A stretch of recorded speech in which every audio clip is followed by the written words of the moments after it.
په دغه کتنه کې چې نن غرمه په ارګ کې ترسره شوه د افغانستان د عالمانو د سراسري شورا مصوبه د دغه شورا د غړي مولوي شاهزاده شاهد لخوا ولوستل شوه.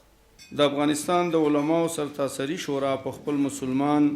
او مجاهد ولس غږ کوي د پورتنیو ارشاداتو په نظر کې نیولو سره داسې چاته رای ورکړئ چې مسلمان متقي پر هیواد مین د ملت خواخوږی پر خپلو ژمنو وفا کوونکی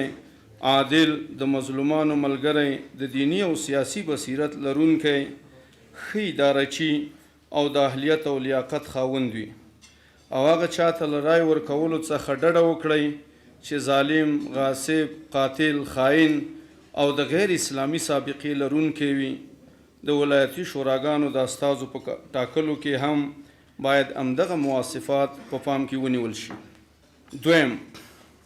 په کابل کې د یو زیات شمیر اسلامي هیوادونو د جیدو او مشهورو علماو نړیوال کانفرانس د پریکړه لیک په تاییدولو سره چې په هغې کې راغلی موږ د ټولې اسلامي نړۍ پر دیني علماو او پوهانو غږ کوو چې د اسلام حقیقي بڼه نړیوالو ته ور وپېژني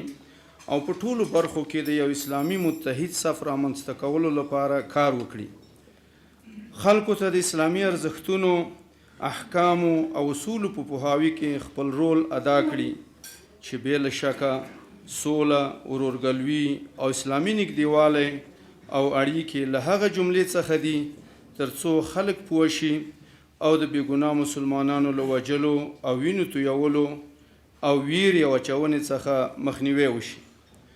او هغه مراجع چې په بېخبرۍ او یا د سیاسي ملحوظاتو په خاطر د تاوتریخوالي بیانونه خپروي او یا په ناروا توګه د مسلمانانو د قتل حکمونه صادروي او بغیر له دې چې له قرآن او سنت څخه دلیل ولري د ورونو ترمنځ د اختلاف لامل ګرځي د دغه کار له دنیوي او اخروي عواقبو څخه خبر کړي.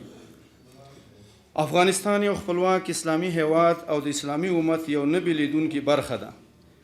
دینی شعائر پکې جاری دي، نظام جمهوری دی او درې قواوې پکې فعالې او په محاکمو کې فیصلې د اسلامي شریعت سره سمې ترسره کیږي.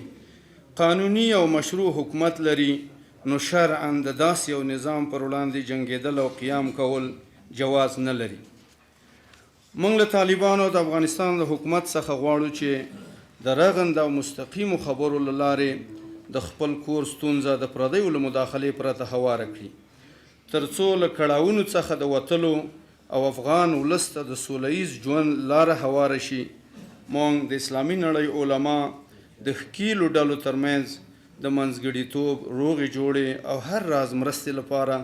خپل تیاری په پوره ډول اعلانوو. د علماو شورا د مخالفینو او د جنگ له ټولو طرفونو هغه اعمال چې د بېګناه مسلمانانو د وژلو او ټپي کېدلو باعث ګرځي په کلکه محکوموي. همدارنګه د لوی اختر په مبارکه ورځ د لوګر ولایت د مرکز د لوی جومات په لمونځ کوونکو هغه نامردانه حمله چې د لوګر د والي ارسلا جمال د شهادت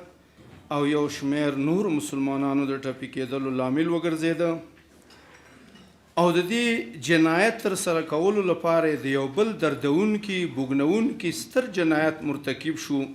چې د قرآن کریم سپکاوی او بې حرمتي وکړه او د الله جل شانه د عظیم او مبارک کتاب نه د خپلو شومو اهدافو ترسره کولو لپاره سوء استفاده وکړه. دا عمل چې د هر چا لخوا ترسره شوی وي غیر اسلامي او غیر انساني عمل ګڼي. د مسؤلو مراجعو څخه د پیښې د هر اړخیزې پلټنې غوښتنه کوي تر څو عاملینو ته سخته جزا ورکړی شي. دا یو واضح حقیقت دی چې په جوماتونو، ادیرو، جنازو، جرګو او نورو د عامه خلکو او نور د عامو خلکو د ټولېدلو په مراکزو باندې حمله د اسلام د مقدس دین د ارشاداتو له مخې ناروا او حرام عمل دی او موخه د اسلام بدنامول دي. لویه جرګه چې راتلونکې میاشت په کابل کې جوړیږي په دې خاطر د تایید وړ ده چې شورا په اسلام کې یو اصل دی. د جرګو جوړول بې ګټې نه دي. خدای جل جلاله دې وکړي چې په نتیجه کې هغه څه ورڅخه راوځي چې د اسلام سره سم او زمونږ د مسلمان ملت په خیر او په ښېګڼه تمام شي. حامد کرزی د علماو د سراسری شورا له مصوبې څخه خوښي څرګنده کړه ویل و یک بار دیگر از شما